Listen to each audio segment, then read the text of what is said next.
السلام علیکم and good morning dear students F A Islamic compulsory.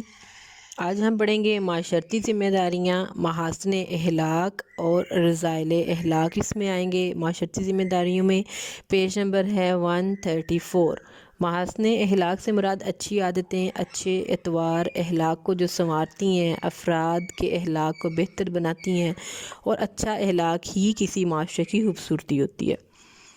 سب سے پہلے دیانتداری۔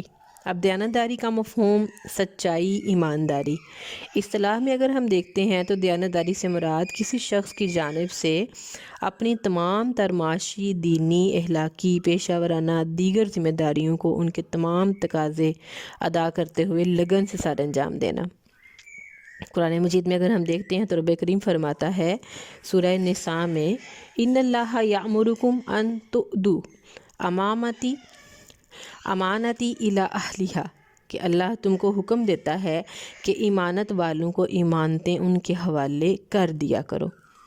اگر احادیث کی طرف چلتے ہیں، حدیث کی روشنی میں دیکھتے ہیں دیانتداری کی اہمیت کیا ہے، تو نبی کریم صلی اللہ تعالیٰ علیہ وآلہ وسلم نے منافق کی علامات بیان کرتے ہوئے فرمایا کہ منافق کی 3 نشانیاں ہیں۔ جب بات کرے تو جھوٹ بولے، جب وہ وعدہ کرے تو اس کی خلاف ورزی کرے، اور جب اس کے پاس امانت رکھی جائے تو خیانت کرے۔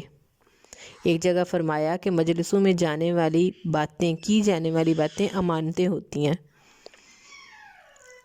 تو یہ تھا آپ صلی اللہ تعالیٰ علیہ وآلہ وسلم کا بیان۔ دیانتداری کی اہمیت اگر ہم آپ صلی اللہ تعالیٰ علیہ وآلہ وسلم کے اسوہ کی طرف دیکھتے ہیں کہ آپ کی زندگی میں اس کی کتنی اہمیت تھی، تو حضرت خدیجہ نے آپ کی دیانتداری سے متاثر ہو کر تجارتی مال دے کر بیرون ملک بھیجا، اور آپ کو دیانتداری کی بدولت نکاح کی پیشکش کی کہ آپ اتنے ایماندار تھے، آپ کی امانتداری تمام عرب میں مشہور تھی۔ دیانتداری کے فوائد و ثمرات بھی ہیں کہ باہمی اعتماد کی فضا پیدا ہوتی ہے، رضا الہی حاصل ہوتی ہے، ظلم و ستم کا خاتمہ ہوتا ہے۔ اس کے ساتھ ہی آپ کو میں سیکنڈ ٹاپک بھی پڑھاؤں گی، ایفائے عہد، کہ بہت چھوٹے چھوٹے یہ ٹاپک ہیں تو ایک نہیں دوں گی، آپ کو 2 ٹاپک اس کے دوں گی۔ ایفائے عہد اگر ہم دیکھتے ہیں تو ایفائے عہد کا معنی ہے وعدہ پورا کرنا، وعدہ نبھانا، بات کو پکا رہنا۔ اصطلاح میں اگر دیکھتے ہیں تو ایفائے عہد سے مراد کسی فرد یا ملت کی جانب سے اپنے تمام تر وعدوں اور تحریری معاہدوں کو ان کی حقیقی نوعیت کے مطابق وقت مقررہ پر سر انجام دینا۔ جو بھی آپ نے کسی سے وعدہ کیا ہے اس کو اسی ٹائم پر پورا کرنا، جس وقت کا وعدہ کر لیا۔ ایفائے عہد کی اہمیت اگر ہم قرآن مجید کی روشنی میں دیکھتے ہیں تو اللہ کریم سورہ بقرہ میں فرماتا ہے وَالْمُؤْمِنُونَ بِعَهْدِهِمْ إِذَا عَاهَدُوا، وہ اپنے عہد کو پورا کرنے والے ہیں جب وہ عہد کرتے ہیں۔ اور اگر ہم ایفائے عہد کی اہمیت کو احادیث کی روشنی میں دیکھتے ہیں تو احادیث میں بھی ایفائے عہد پر بہت زور دیا گیا ہے۔ آپ صلی اللہ علیہ وسلم نے فرمایا، اے بھائی، اپنے بھائی سے ایسا وعدہ مت کرو جسے تم پورا نہ کر سکو۔ ایفائے عہد کو اگر ہم اسوہ رسول کی روشنی میں دیکھتے ہیں کہ آپ کی زندگی میں اس کو کتنا اس کی اہمیت حاصل تھی، تو صلح حدیبیہ کی شرائط کے مطابق جو شخص مکہ سے مسلمان ہو کر مدینہ چلا جائے اسے واپس مکہ بھیج دیا جائے گا۔ ابھی معاہدہ صلح زیر تحریر تھا کہ حضرت ابو جندل جو سہیل بن عمرو کے صاحبزادے زخمی حالت میں بیڑیاں پہنے ہوئے آپ صلی اللہ تعالی وسلم کے پاس حاضر ہوئے۔ آپ صلی اللہ تعالی وسلم نے فرمایا، اے ابو جندل صبر کرو، ہم بدعہدی نہیں کر سکتے، اللہ تعالیٰ تمہارے لیے کوئی راستہ نکال لے۔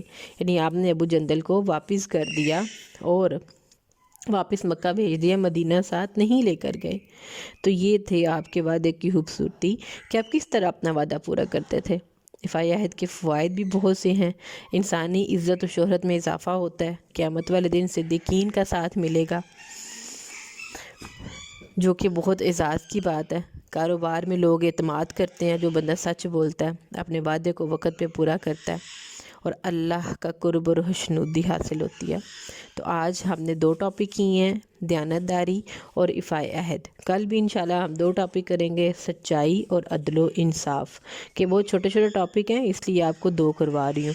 ابھی کوئی ہوم ورک نہیں ہے آپ کا، اسائنمنٹ نہیں ہے آپ کے لیے۔ اینڈ پہ جب یہ ہمارے مخزن اخلاق جو ہیں، جو محاسن اخلاق کا ٹاپک ہمارا کمپلیٹ ہوگا، پھر آپ لوگوں کو اسائنمنٹ دوں گی۔ دعا میں یاد رکھیے گا۔ آپ کا اور میرا اللہ حامی و ناصر رہے، آمین۔ السلام علیکم ورحمۃ اللہ۔